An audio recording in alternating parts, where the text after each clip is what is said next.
Então o crente, de certa forma, aspas, sofre uma espécie de xenofobia. Por quê? Não porque ele tenha feito algo que desagrade as pessoas, mas porque ele é diferente do meio, porque ele não pertence àquele lugar. Jesus falou no Evangelho de João: olha, o mundo odeia vocês porque vocês não são do mundo. Se vocês fossem do mundo, o mundo os amaria. Então por que o crente é perseguido? Porque ele é cidadão do céu. Por que Jesus começa e termina pelo reino dos céus? Lembra que eu falei que a primeira bem-aventurança é uma chave que me insere no reino? Quem lembra? O que é a primeira bem-aventurança? Os humildes de espírito. Bem-aventurados os humildes de espírito, porque deles é o reino dos céus. Então a primeira bem-aventurança é uma chave que abre a porta para eu entrar. E essa última? Bem-aventurados os perseguidos por causa da justiça, porque deles é o reino dos céus.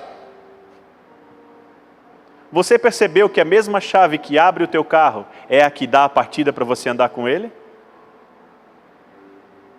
Sabe o que eu aprendo aqui? A mesma chave que me insere no reino é a que ativa o sobrenatural para que eu possa usufruir. Esse é o motivo bíblico que me torna um bem-aventurado quando sou perseguido. Não por defender posições fortes, no que diz respeito aos meus achismos, os quais tento estabelecer como se fosse uma regra de fé. Não. Muitos têm atraído perseguição contra si porque não são prudentes, porque não conhecem as Escrituras. Muitos têm atraído para si perseguições inúteis, porque desconhecem a verdade bíblica. Queridos, nós estamos na 9ª semana, 9 semanas consecutivas, onde estamos tratando de um assunto. Qual é o assunto? Só a Betina está ligada. Sermão do Monte. Só que hoje, antes de eu passar para a bem-aventurança que iremos tratar, bem-aventurados os perseguidos, porque deles é o reino dos céus, eu quero chamar a tua atenção para algo importante. Por quê? Seria de muito pouca valia nós passarmos 9 semanas estudando um assunto tão profundo, tão maravilhoso, com um peso de eternidade tão grande.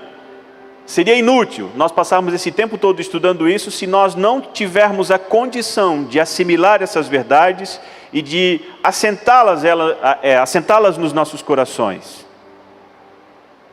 Seria um desperdício de tempo, vocês concordam? A Bíblia me ensina que a verdade me liberta. Só a verdade me liberta. Só a verdade tem condições de me atrair para o Senhor. E essas bem-aventuranças que estão no Sermão do Monte, todas elas falam de verdades eternas que têm condição de transformar a minha história, tem condição de me reconciliar com Deus, tem condição de me inserir num lugar onde eu, por mim próprio, jamais conseguiria. E eu preciso que você entenda isso.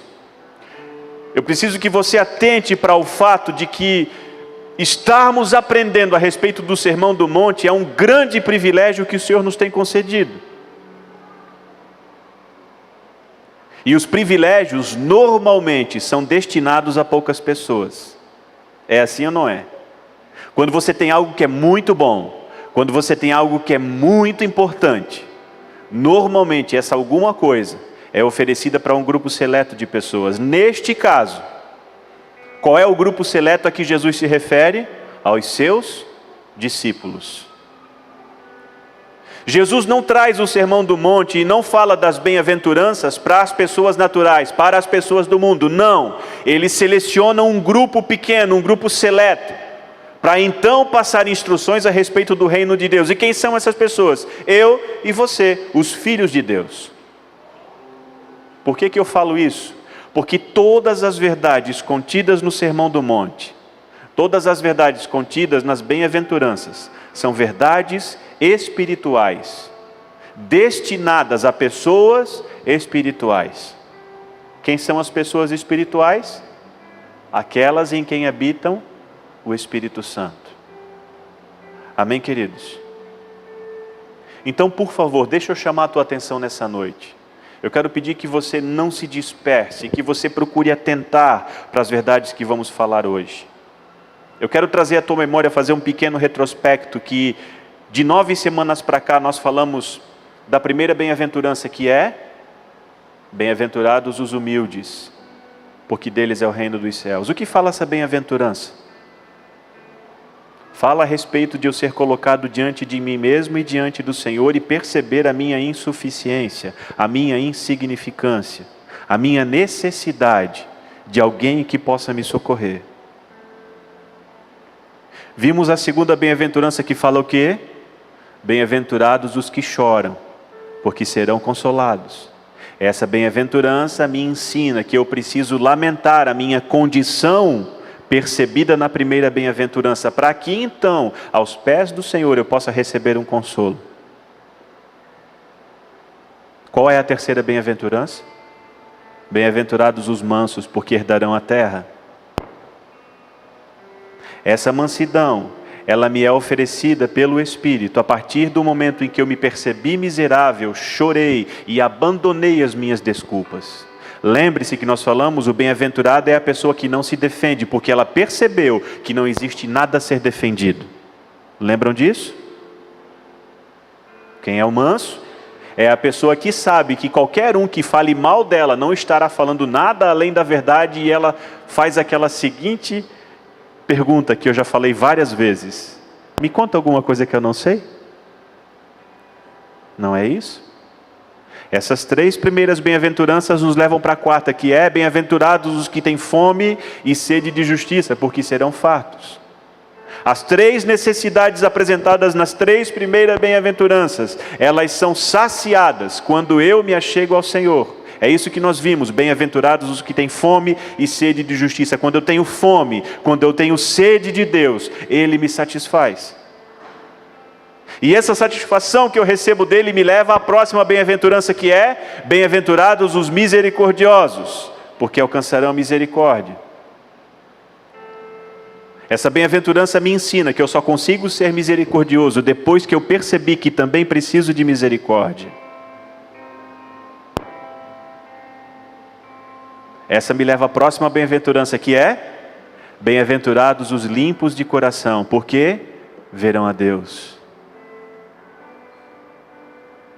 Lembra que eu falei a respeito do nosso coração ser disputado por vários amores? E que existe a necessidade urgente de nós abandonarmos todos esses amores, porque o Senhor não disputa o nosso coração com ninguém? Quem é o limpo de coração? É aquele que tem um só amor dentro de si: Deus. Essa leva-me à próxima bem-aventurança, que diz: bem-aventurados os pacificadores, porque serão chamados filhos de Deus.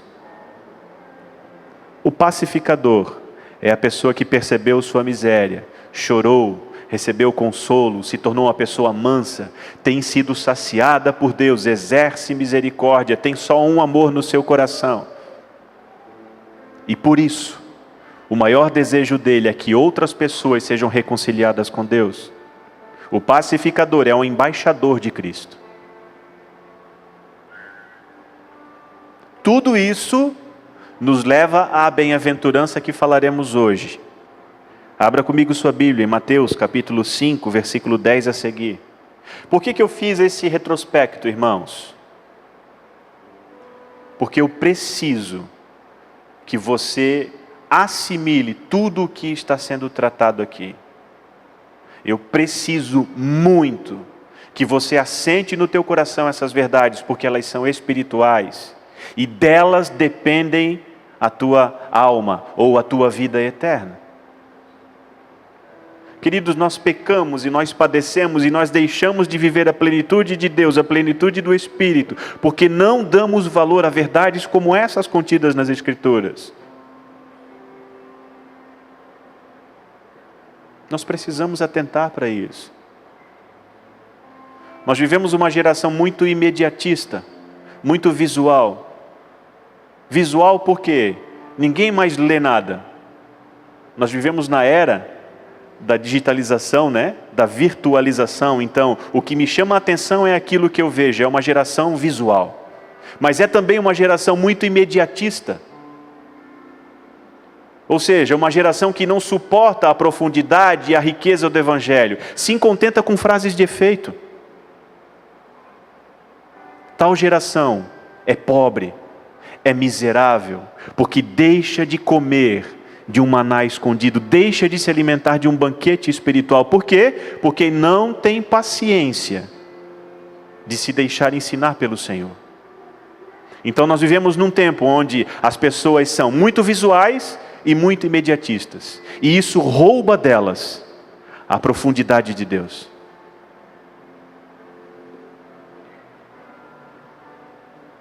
Então, por favor, querido, a graça de Deus, ela é manifesta nas bem-aventuranças. O amor do Senhor é expresso de uma maneira sobrenatural nessas bem-aventuranças que nós estamos estudando já há 9 semanas. Amém? Todo mundo atento, então?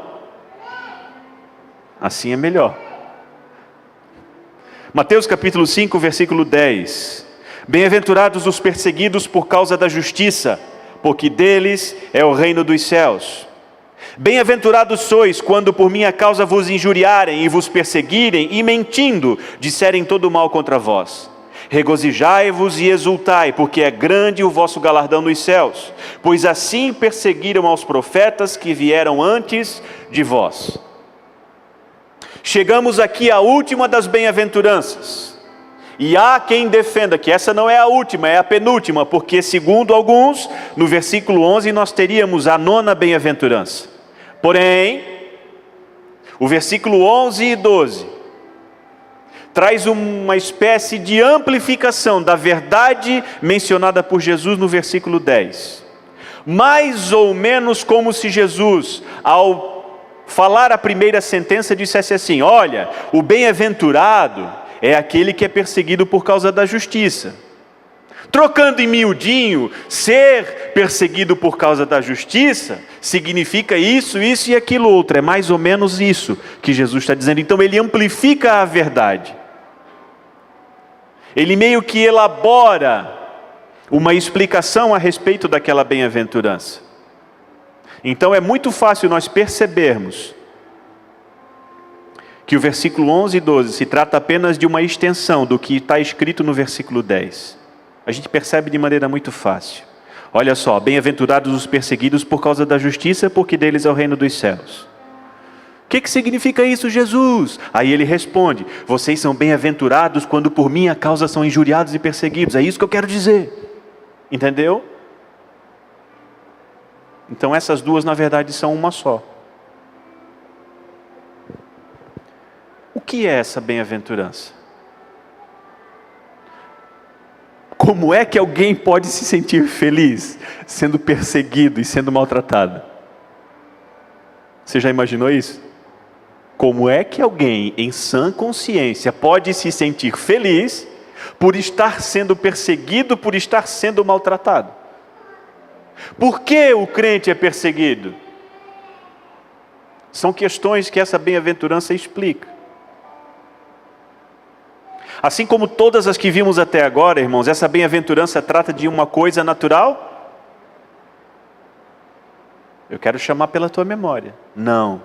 Assim como as outras, esta também trata de coisas espirituais. Lembra que eu falei no começo? Jesus, quando começou a ensinar o Sermão do Monte, ele trouxe para um grupo seleto de pessoas, para uns poucos privilegiados. Você é um privilegiado. É para você que Jesus está trazendo esse sermão, esse ensinamento.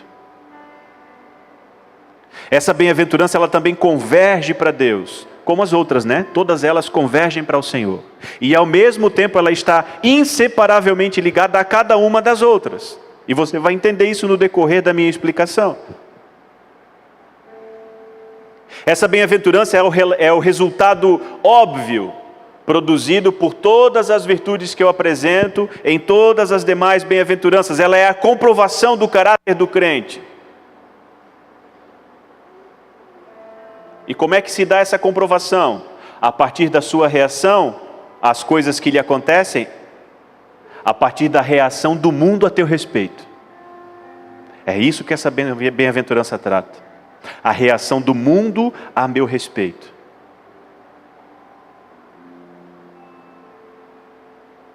Essa bem-aventurança é uma espécie de prova final. É uma espécie de selo que me diz se eu sou crente de verdade ou se eu não passo de uma farsa. Então essa é a prova final. Esse é o resultado final. Esse é o selo que valida a veracidade da minha profissão de fé. Porque eu posso dizer que sou crente, mas as minhas atitudes dizerem o contrário. Eu posso professar piedade, mas negar o poder que ela traz. Os escritos do Novo Testamento me ensinam isso. Existem pessoas que têm aparência de piedade, mas negam o poder. Então, essa bem-aventurança prova se a minha fé é de verdade ou não. 2 Timóteo, capítulo 3, 12, fala a respeito de nós padecermos. Porque Paulo diz mais ou menos assim: aqueles que querem viver de maneira piedosa, inevitavelmente sofrem perseguições. Então é uma maneira de eu me certificar que estou no caminho certo. É uma maneira de eu ter certeza que sou filho de Deus. Que jeito esquisito, né, de comprovar alguma coisa, mas assim é.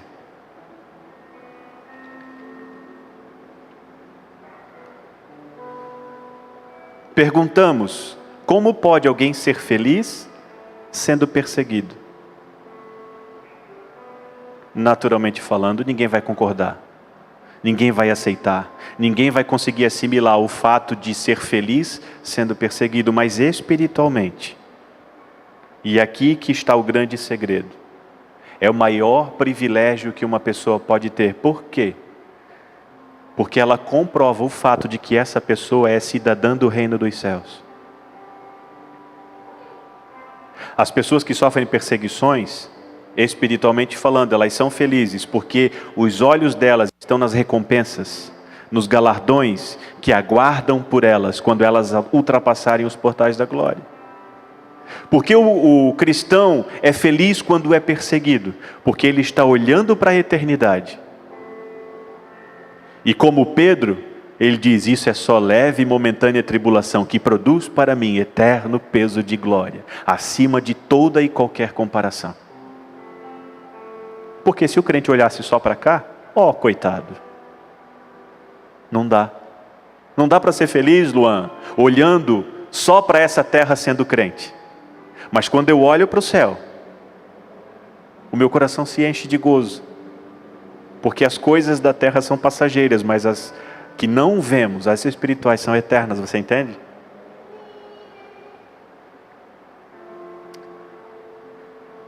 Abra comigo a sua Bíblia. Eu quero dar dois exemplos, um de Moisés e um do próprio Jesus, lá em Hebreus. Você percebeu que nós lemos bastante Hebreus e bastante a carta de Tiago, né? Nessas últimas 8, 9 semanas. São verdades profundas que precisam ser compartilhadas, irmãos, para que possamos compreender o que nos ensinam essas bem-aventuranças. O primeiro texto, Hebreus capítulo 11, versículo 23 a 27, fala de Moisés, dá o exemplo de Moisés. O que o texto me ensina? Diz que Moisés, ele abriu mão de ser filho da filha de Faraó. Por quê? Ele olhava para as circunstâncias? Não, ele olhava para a eternidade, e aquilo enchia o coração dele de alegria. Ele passou de príncipe do Egito a ter a sua cabeça a prêmio. Por quê? Porque tinha algo que movia ele. Olha o que diz o texto. Capítulo 11, versículo 23 de Hebreus. Pela fé, Moisés, apenas nascido, foi ocultado por seus pais durante 3 meses, porque viram que a criança era formosa. Também não ficaram amedrontados pelo decreto do rei. Pela fé, Moisés, quando já homem feito, preste atenção, recusou ser chamado filho da filha de Faraó. Ele abriu mão dos seus privilégios, preferindo ser maltratado junto com o povo de Deus a usufruir dos prazeres transitórios do pecado, porquanto considerou o opróbrio de Cristo por maiores riquezas do que os tesouros do Egito, porque contemplava o galardão. O que é galardão? É prêmio, é presente, é recompensa. Moisés abriu mão da sua realeza terrena, porque ele viu pela fé que lá havia algo melhor, algo mais valioso, pelo qual valia a pena sofrer. E o exemplo dos exemplos, o exemplo por excelência é o próprio Cristo. Se você virar só uma página, você vai encontrar o que Cristo fez. Hebreus capítulo 12, versículos 1 e 2. Portanto, também nós, visto que temos a rodear-nos tão grande nuvem de testemunhas, desembaraçando-nos de todo o peso e do pecado que tenazmente nos assedia, corramos com perseverança a carreira que nos está proposta, olhando firmemente para o autor e consumador da fé. Quem é? Jesus, o qual, em troca da alegria que lhe estava proposta, diga comigo, alegria proposta. Em troca dessa alegria, suportou a cruz, não fazendo caso da ignomínia, leia-se, não fazendo caso da vergonha, e está assentado à destra do trono de Deus. Havia uma proposta celestial a respeito de Jesus, e por conta dessa proposta ele disse, eu vou, vale a pena. E hoje ele está sentado à direita de Deus. Assim é feliz todo aquele que tem a esperança em Cristo. Por isso o crente se alegra na perseguição. Por isso o crente se dá por satisfeito quando as pessoas tacam pedra nele. Porque ele não está olhando as circunstâncias, ele está olhando para aquele que é eterno. Amém, queridos? E por que esse crente é perseguido? Por que essa pessoa é alvo de perseguição? O crente é perseguido porque ele é um determinado tipo de pessoa, e porque ele se comporta de determinada maneira, irmãos. Nós vamos ver isso no exemplo da pessoa de Jesus. O crente, ele é perseguido justamente porque ele é cidadão dos céus. Você já ouviu falar em xenofobia? O que é xenofobia? É uma desconfiança, é um temor ou uma antipatia por pessoas estranhas ao meio.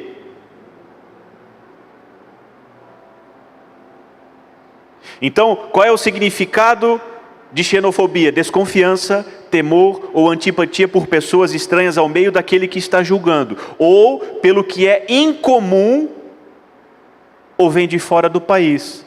Então, xenofobia está relacionada a estrangeiros. Por que o crente é perseguido? Porque ele não é da terra. Eu não sei se você tem acompanhado os noticiários. Nós temos recebido muitos imigrantes aqui no Brasil, principalmente da Venezuela. Essas pessoas são bem vistas por nós? Pela maioria dos brasileiros, não. E as explicações são as mais variadas possíveis. Aí pergunto eu, porventura essas pessoas fizeram algum mal para nós, para que não as desejemos? Ou para que tenhamos antipatia por elas? Não. Se você for olhar no contexto mundial, a imigração é um fator que sempre incomodou os governantes e a população de diversos países. É só você ver a situação na Europa, por exemplo, muitos têm fechado as portas para os imigrantes, numa espécie de xenofobia moderna. Não, eu não quero esse povo aqui. É muito comum, por exemplo, nos Estados Unidos, os imigrantes serem discriminados, não conseguirem viver lá. Não porque eles tenham feito algum mal, mas pelo simples fato de eles não serem naturais de lá. Você entendeu o que é xenofobia agora? Então o crente, de certa forma, aspas, sofre uma espécie de xenofobia. Por quê? Não porque ele tenha feito algo que desagrade as pessoas, mas porque ele é diferente do meio, porque ele não pertence àquele lugar. Jesus falou no Evangelho de João, olha, O mundo odeia vocês porque vocês não são do mundo. Se vocês fossem do mundo, o mundo os amaria. Então por que o crente é perseguido? Porque ele é cidadão do céu. Porque a pátria dele não é terrena, é celestial. Ele é um peregrino aqui, ele é um forasteiro aqui. E ele deveria viver como tal. Amém? O crente é perseguido porque ele é diferente das outras pessoas, como eu falei. Um exemplo bíblico que me vem à memória agora é Daniel. O que Daniel tinha de tão extraordinário para atrair confusão para ele? Para atrair inimizade? Cara, ele era um exilado. Servia num governo que era contrário às suas convicções. Que vantagem ele tinha sobre os seus acusadores, uma vez que os seus acusadores estavam em pé de igualdade com ele, eram também governadores, eram também uma espécie de senadores, políticos respeitados naquele tempo. O que fez com que essas pessoas odiassem Daniel? Porque ele era diferente. Tanto que eles chegaram a cogitar entre eles: nós vamos pegar esse camarada em alguma falta. Qual foi a falta que eles acharam em Daniel? Ele estava orando 3 vezes ao dia ao seu Deus, enquanto eles fizeram o rei baixar um decreto que só poderia dobrar o joelho diante da estátua do rei. Jogaram ele na cova dos leões, o resto da história você sabe.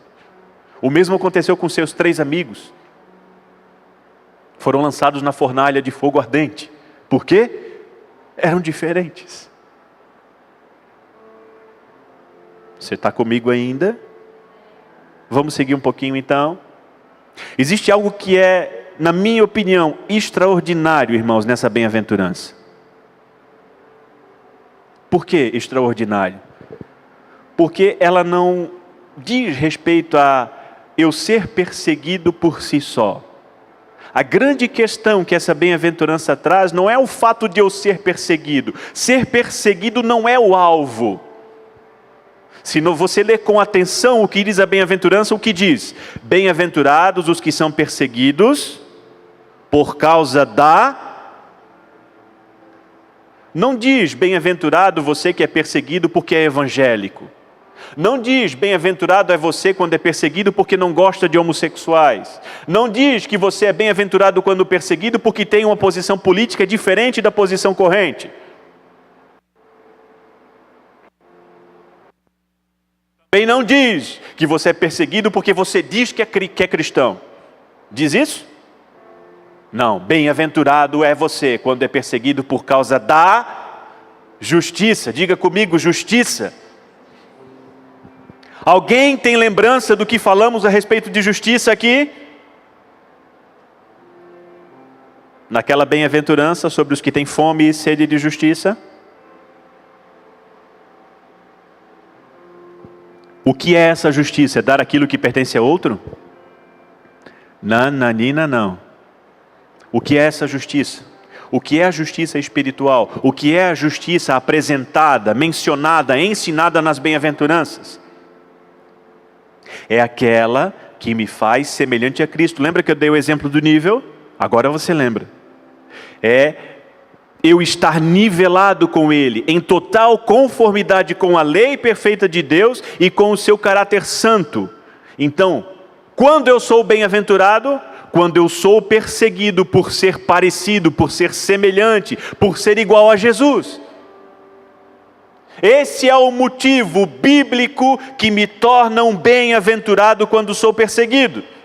Não por defender posições fortes, no que diz respeito aos meus achismos, os quais tento estabelecer como se fosse uma regra de fé. Não. Muitos têm atraído perseguição contra si porque não são prudentes, porque não conhecem as Escrituras. Muitos têm atraído para si perseguições inúteis, porque desconhecem a verdade bíblica.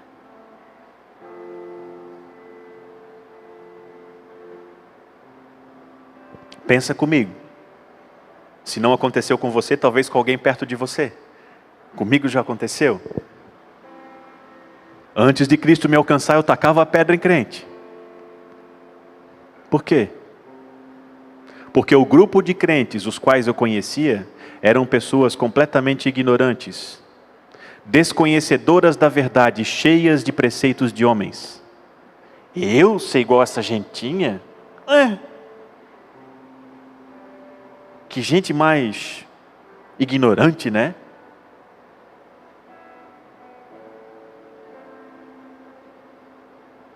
Não é desse tipo de perseguição que a bem-aventurança fala. Mas é o fato de eu ser semelhante a Jesus que atrai olhares odiosos das pessoas. E eu não preciso abrir a boca. Isso que é o mistério. Eu não preciso abrir a boca para atrair perseguição. O fato de eu ser diferente, de eu ser igual a Jesus, já vai atrair sobre mim uma perseguição. É inevitável. Não é porque eu sou bonzinho que eu sou perseguido, irmãos. É porque eu sou semelhante a Jesus. Jesus não foi perseguido porque era bom, mas porque era justo. Quer ver só? Abra comigo sua Bíblia, João capítulo 10. Esse texto eu preciso ler com você. Prometo que eu não vou demorar. João capítulo 10. Versículo 31 até o 36. O que eu falei agora? Que Jesus não foi perseguido porque era bom. Deixa eu abrir um parênteses aqui. Por acaso houve na terra pessoa tão boa quanto Jesus? Por acaso existe alguém que tenha se assemelhado a Cristo diante de todo o bem que Ele sempre fez? Sim ou não? Jesus era o cara, né? Verdade? Não é uma pessoa digna de admiração? Por que mataram Ele então? Se foi uma pessoa tão boa, por que eles preferiram Barrabás ao invés dele? Nós queremos o ladrão, crucifica esse miserável. Pô, mas ele era tão bom. Então não foi por causa da sua bondade que ele foi hostilizado. Foi por causa do fato de ele ter sido justo, santo e irrepreensível em cada um dos dias em que ele viveu sobre a terra. Acharam um texto, João? Capítulo 10, versículo 31 e 36. Preste atenção, irmãos. Esse é o motivo das perseguições que o verdadeiro crente sofre. Novamente pegaram os judeus em pedras para lhe atirar. E disse-lhe Jesus vai na veia aqui. Tenho-vos mostrado muitas boas obras da parte do Pai. O que ele fez? Mostrou muitas boas obras que ele havia feito. Por qual delas me apedrejais? Perguntou ele. E responderam-lhe os judeus: não é por obra boa que te apedrejamos, e sim por causa da blasfêmia, pois tu, sendo homem, te fazes Deus a ti mesmo. E replicou-lhes Jesus: não está escrito na vossa lei, eu disse, sois deuses? Se ele chamou deuses aqueles a quem foi dirigida a palavra de Deus, e a Escritura não pode falhar, então daquele a quem Deus santificou e enviou ao mundo dizeis, tu blasfemas, porque declarei, sou filho de Deus? Qual foi o motivo de eles quererem ter matado Jesus? Porque ele alegou que era filho de Deus. Porque eu e você padecemos perseguições? Porque o mundo sabe que somos filhos de Deus. Não é porque somos bons, não é porque fazemos caridade, não é porque alimentamos os famintos ou visitamos os orfanatos, é porque eles sabem que somos filhos de Deus, e isso atrai ódio deles sobre as nossas vidas. Jesus foi um homem bom, mas não foi a bondade dele que o levou à cruz, foi sua justiça. Você está entendendo? Eu acho que você não entendeu. De que maneira Jesus manifestou justiça? Sendo igual ao seu Pai na terra. De que maneira eu mostro justiça? Sendo igual a Cristo na terra. Amém? Tem mais um negócio aqui que me chama demais atenção e eu acho extraordinário. Primeiro nós vimos que o motivo da perseguição não é outro, senão a justiça. O fato de eu ser igual a Jesus. E a Bíblia também traz um outro motivo que diz respeito aos maus tratos. Por que eu sou maltratado? A palavra que nós vimos lá no Evangelho fala sobre Injúria. Injúria é sinônimo de maltrato. Fui pesquisar no original. O que é uma pessoa injuriada? É uma pessoa que é maltratada. As pessoas dizem mentiras a teu respeito. Então, o primeiro motivo da perseguição é justiça. O segundo motivo pelo qual sou perseguido é Jesus. Vamos ler de novo a bem-aventurança, versículo 11. Bem-aventurados sois quando, por quê? Por minha causa. Diga comigo, minha causa. Causa de quem? De Jesus. Então vocês são bem-aventurados quando são perseguidos, injuriados, maltratados, por causa do nome de Jesus. Não é por outro motivo.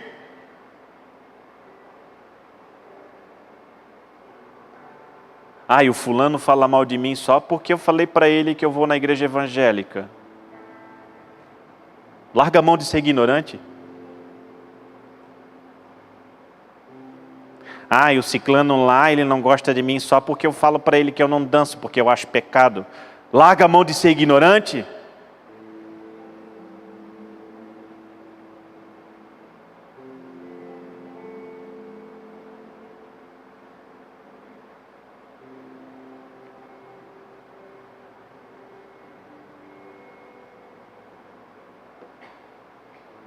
Queridos, a perseguição genuína que me torna um bem-aventurado diz respeito à justiça e diz respeito a Jesus. Não o simples fato de eu mencionar o nome dele ou de professar que eu tenho fé nele, mas o fato de eu estar identificado com ele. O que atrai a perseguição por causa do nome de Jesus não é o fato de eu dizer o nome dele, não é o fato de dizer, pô, Jesus é um cara legal, eu gosto de Jesus, eu tenho fé em Jesus. Não, mas é o fato de eu estar identificado com ele. Como é que eu estou identificado em Jesus? Lembra que Paulo disse, não sou mais eu quem vive, Cristo vive em mim. A vida que agora vivo, vivo para a glória do Filho de Deus. Lembra o que nos ensina o batismo? Identificação. Somos sepultados quando descemos as águas à semelhança da morte de Jesus na cruz. Quando levantamos, somos identificados com Cristo à semelhança da sua ressurreição. Por que você acha que te chamam de cristão? Porque eles estão identificando você com Cristo. Eles estão dizendo, ó, pequeno Cristo, cópia de Cristo, reprodução de Cristo. Agora você está entendendo. Eu não tenho tempo para ler, mas tem alguns textos em Mateus, Marcos, Lucas, que falam a respeito das perseguições que são infundidas aos cristãos, pelo simples fato de eles serem identificados com Jesus. Vamos ler, né? Senão vai ficar incompleto. Pelo menos um texto, tá? Abre comigo lá, Lucas capítulo 21, então.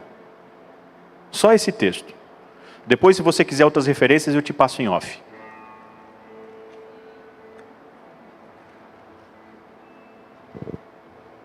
Mateus, Marcos, também Lucas fala a respeito do princípio das dores. E nesse contexto de princípio de dores, traz algo a respeito da perseguição que os crentes padeceriam. O texto diz assim, capítulo 21, a partir do versículo 12. Antes, porém, de todas essas coisas, que coisas? As coisas ruins que virão sobre a terra no tempo do fim.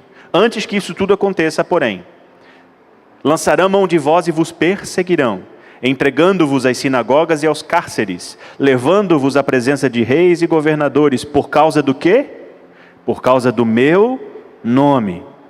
E isso vos acontecerá para que deis testemunho. Assentai, pois, em vosso coração, não vos preocupardes com o que haveis de responder, porque eu darei boca e sabedoria que não poderão resistir, nem contradizer todos quantos se vos opuserem. Versículo 16. E sereis entregues até por vossos pais, irmãos, parentes e amigos, e matarão alguns dentre vocês. De todos sereis odiados por causa do meu nome. Contudo, não se perderá um só fio de cabelo da vossa cabeça.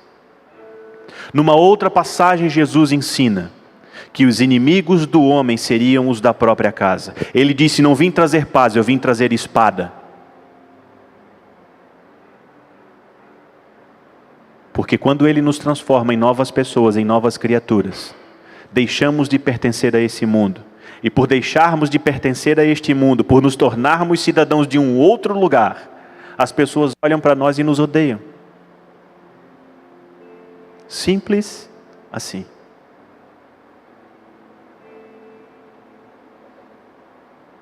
O reino dos céus é dos perseguidos por causa da justiça e de Jesus.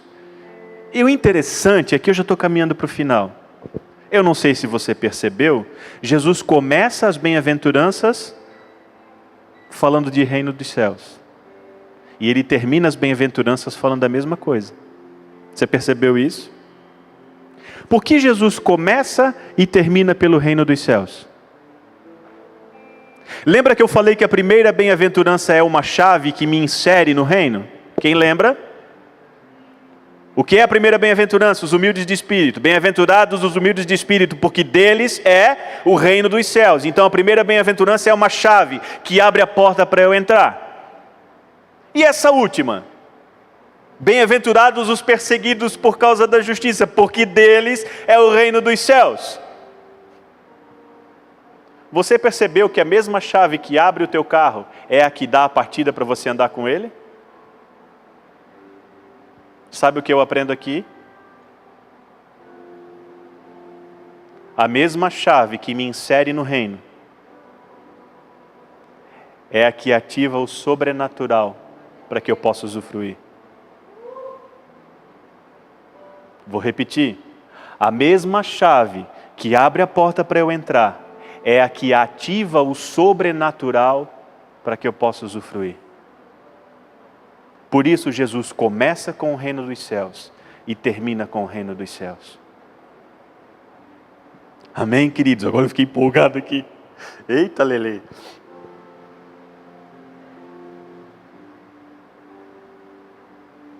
Ao começar e terminar as bem-aventuranças com essa declaração, Jesus nos ensina que o fator mais importante é ser membro do reino dos céus.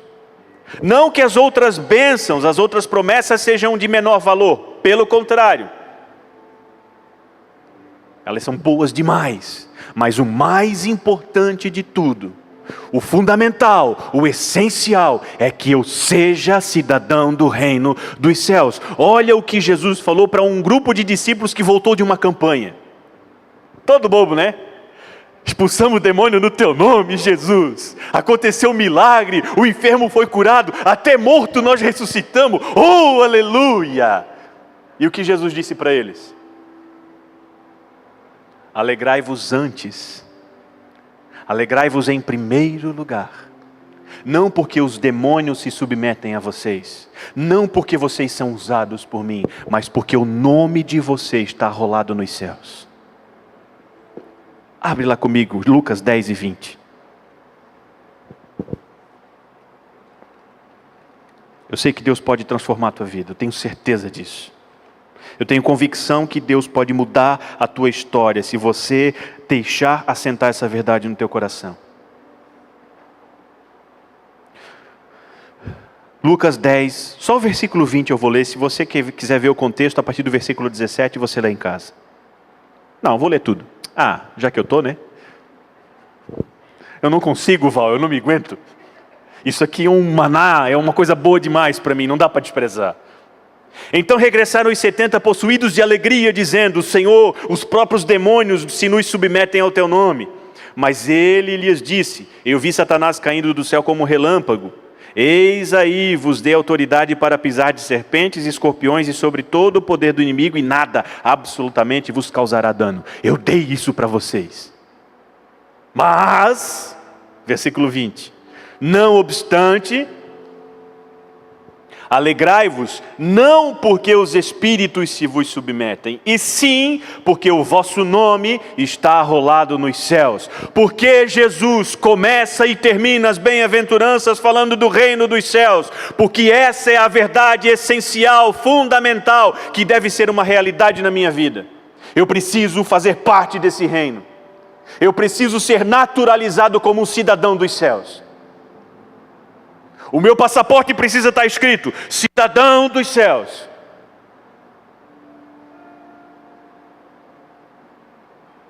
Essa é a verdade mais importante. E isso chama demais a minha atenção.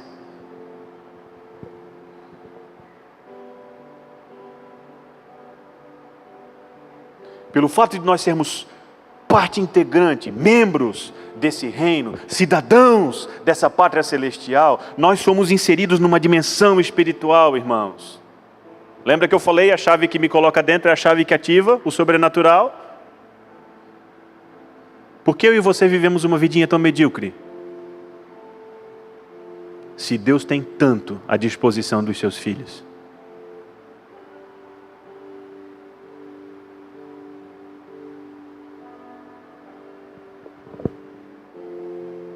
A maior de todas as maravilhas é a realidade da salvação, é o fato de eu ser filho de Deus.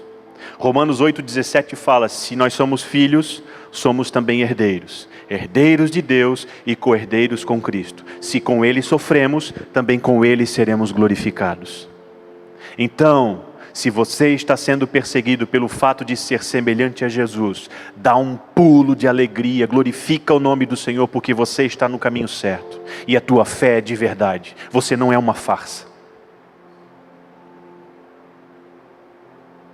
Para finalizar, essa última bem-aventurança, ela fecha um ciclo que obrigatoriamente me conduz novamente à primeira bem-aventurança. Como é que é isso? Confesso que quando eu comecei a meditar, me deu um nó. Ora, uma é consequência natural da outra, todas convergem para Deus, todas estão interligadas entre si. Como é que o resultado pode se tornar causa?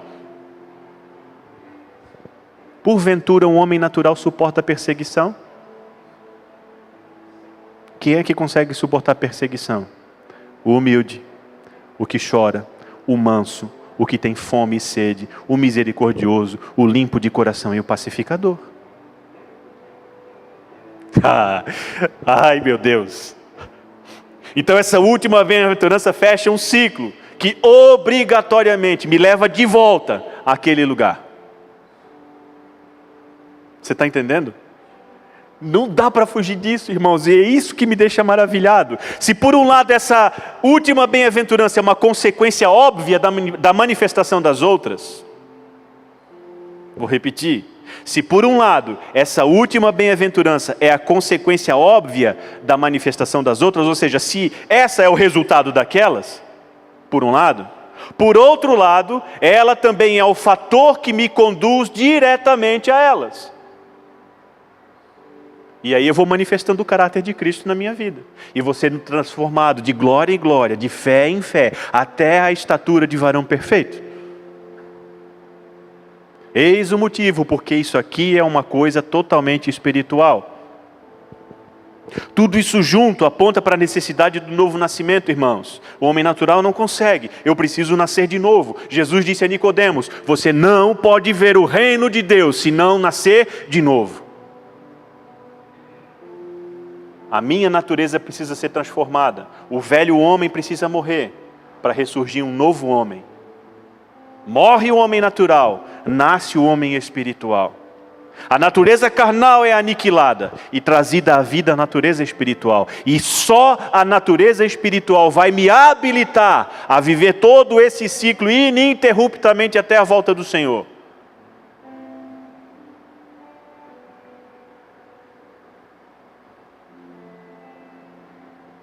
E essa necessidade de novo nascimento aponta para a necessidade de um Salvador, né? Alguém pode nascer sozinho?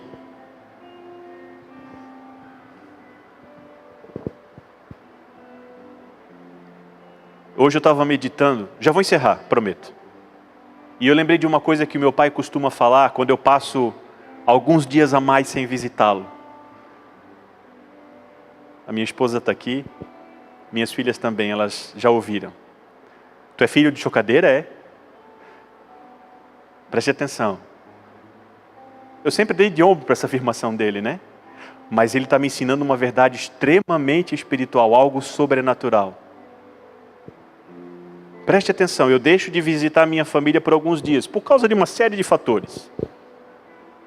Falta de tempo, muito compromisso, um monte de coisa. Aí quando eu chego na casa dele, eu digo, tu és filho de chocadeira? Nascesse por si só? Obrigado, meu Pai. O Senhor me ensinou algo espiritual. Então a necessidade de um novo nascimento aponta para a necessidade de um Salvador. Porque o homem não pode nascer sozinho, ele não pode nascer de novo por si só. Você sabe o que é um filho de chocadeira? A galinha bota lá um monte de ovo. Só que não é ela que choca, não é ela que traz a luz. O que eles fazem? Botam numa prateleira, mete luz em cima, e daqui a pouco nasce um monte de pintinho, sem pai, sem mãe. Qual o destino deles? Abate. Qual é o destino do filho de chocadeira? Morte. Abate. Vira comida para os outros. Qual é o destino de um filho de Deus? Sabe o que eu aprendo com essa verdade? Eu preciso dar valor à filiação. Eu preciso saber que tem um Pai. Tudo isso, no final das contas, aponta para uma só pessoa. Jesus. O que as bem-aventuranças me ensinam? Que eu preciso de Jesus. Ponto. Isso é graça. Isso é favor. Assim como um pai